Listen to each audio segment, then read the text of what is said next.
آپ صلی اللہ علیہ وسلم نے فرمایا صلی قائمن، کھڑے ہو کر نماز پڑھو۔ اگر کھڑے ہو کر نماز پڑھنے کی طاقت نہیں رکھتے تو پھر بیٹھ کر نماز پڑھو، اور اگر تم اس کی بھی استطاعت نہیں رکھتے تو پھر دائیں پہلو پر لیٹ کر نماز پڑھو۔ جو بیٹھ کر نماز پڑھتا ہے اس کے لیے کھڑے ہو کر نماز پڑھنے والے کی بنسبت آدھا اجر ہے، اور جو لیٹ کر نماز پڑھتا ہے اس کے لیے بیٹھ کر نماز پڑھنے والے کی بنسبت آدھا اجر ملتا ہے۔ جس کے پاس مشقت سے بھی کھڑا ہونے کی طاقت نہیں ہے نا، وہ بیٹھ کر نماز پڑھ لے، اس کو بیٹھ کر نماز پڑھنے پر بھی پورا اجر ملے گا، اور جو کھڑے ہو کر کچھ مشقت سے پڑھ سکتا ہے وہ بیٹھ کر پڑھتا ہے تو اس کو آدھا اجر ملنا ہے۔ سب سے پہلے بیٹھنے کا جو طریقہ صحیح احادیث کے اندر موجود ہے وہ ایک ہے افتراش اور ایک ہے تورک۔ میں ابھی آپ کو کر کے دکھاتا ہوں۔ یہ افتراش ہے، اپنے بائیں پاؤں کو جو ہے نا وہ بچھا لینا ہے، اور اپنے دائیں پاؤں کو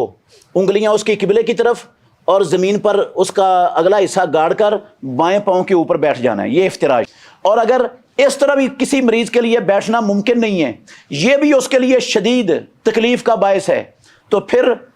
چوکڑی مار کر بیٹھ جائے۔ چوکڑی مارنے کی صورت یہ ہے، محمد الرسول اللہ صلی اللہ علیہ وسلم کا فرمان ہے، اذا امرتکم بامر فاتوا منہ ما استطعتم، جب میں تمہیں کسی ایسی چیز کا حکم دوں، تو کوئی حکم دوں میں تمہیں تو اپنی استطاعت کے مطابق جتنا تمہارے بس میں ہے، جیسے تمہارے لیے ممکن ہے اس طرح اس پر عمل کرو۔ اور اگر زمین پر بیٹھنا اس کے لیے ممکن ہی نہیں ہے، ڈاکٹر نے